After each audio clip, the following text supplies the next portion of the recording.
enter the present moment with an idea of how it has to be in order to be good enough for us, we're in trouble, right? We're immediately in trouble.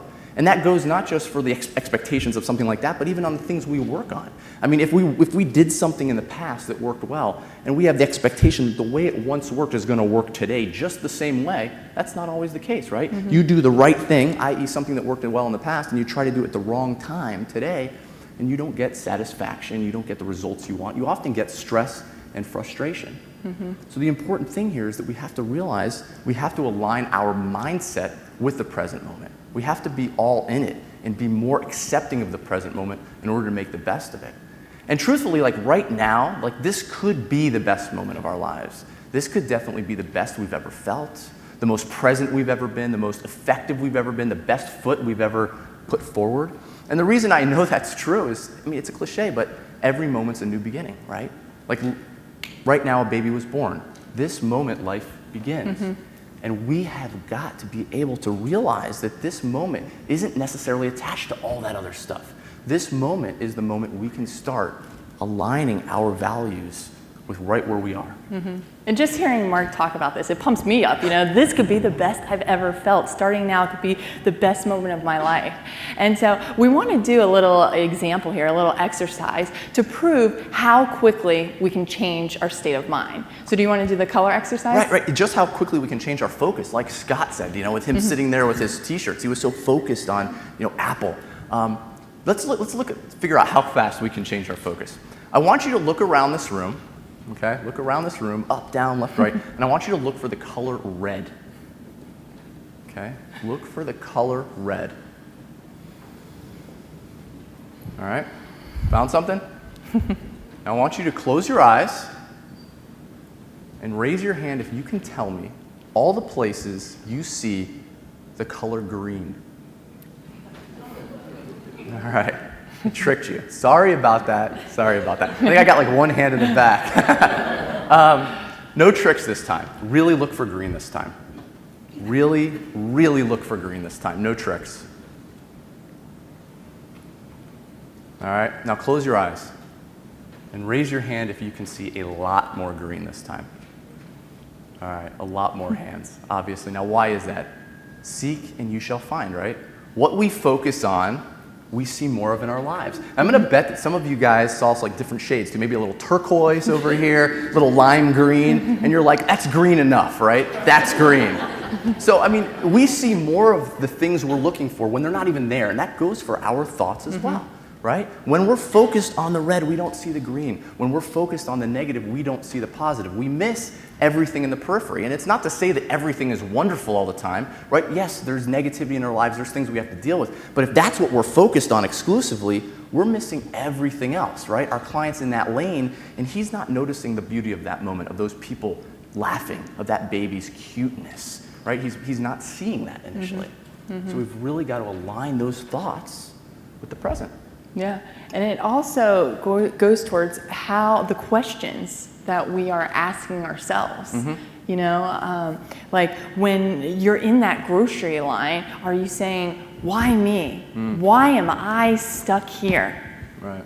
Those questions, the way we think, we often think in a set of questions. You know, like our client's sitting there and he says, why am I stuck here? Like, ugh. You know, and how is life going to answer a question like that? Well, because you are, right? You know? In a similar fashion, if I'm driving to the gym to do something productive, and I stop at a red light and I look down at myself and I go, oh, you know, why are you so out of shape and flabby? I mean, how is life going to answer me? Well, Mark, because you are, right? There are no positive answers to a question like that. That's the honest truth, you know? If we always ask ourselves negative questions, we're always going to get an answer we do not like. And so we've got to learn how to flip those questions around on ourselves, right? Yeah. You know, before we get into the formal self-inquiry tools, let's look at some high-level stuff. Instead of why me, you could simply reverse that. Why not me, and why not now, right? Why am I strong enough? When you catch yourself like asking a negative question, flip the question on yourself. Why am I patient enough and present enough to deal with this present circumstance and to appreciate it for what it is?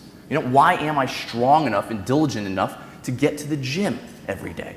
Why am I good enough to do that? That's the kind of question and the kind of mindset that's going to power you ultimately to get it done.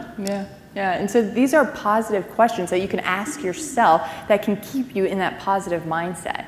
So some other questions I can introduce would be, if you're in a time-sucking situation, so say you're stuck in traffic or say you're stuck in the grocery store, you can ask yourself, what could I be grateful for right now in this moment if I wanted to be grateful? So it just starts to get you thinking. You could also ask yourself, what am I happy about right now? What makes me happy? You could also ask yourself, what gets me excited? What could I be excited about right now? And you want to use that time to just think positively instead of, why me? Why am I here? There are ways you can flip those thoughts and questions that you can ask yourself that get you in that positive, moving forward mindset. Right, it doesn't happen instantaneously. It takes practice to do this. But it's like so often, it's simple to say, like, what could you be grateful for? And most of the time you're thinking, I don't feel like being grateful right now, But that's not the question. The question is, if you really wanted to be grateful, what's the one thing in your life right now, despite your circumstances, that you could actually point to and be grateful about? Same thing with happiness. Not, I don't want to be happy, but if you wanted to be happy, what could be that one thing that you look for? And you mentioned excitement too. I think excitement's a big part of this, right? The things we are excited about ultimately are what have meaning in our lives, right? It might be our relationships, a passion project we're working on, something that actually excites us. And clients come to us all the time when we say something like that, and they're like, well, I'm working this 8 to 5 job that I have zero passion for. And I can't find anything to be excited about during the day.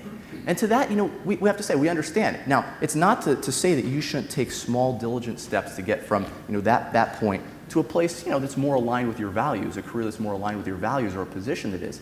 But at any point during that journey, you can be excited about something, right? So the reframe is, what does that job ultimately allow you to do? Is it exciting to a certain degree that you get to put warm food on the plates of people you love, a roof over their head? Does it allow you to plan experiences? Maybe it's trips to places you've never been that you always wanted to visit. Maybe it's traveling with your family. Like, those are the ideas that even in the midst of some of that negativity, you can attach to that you're excited about. And that will actually help fuel your motivation to get from point A to point B, gradually, step by step.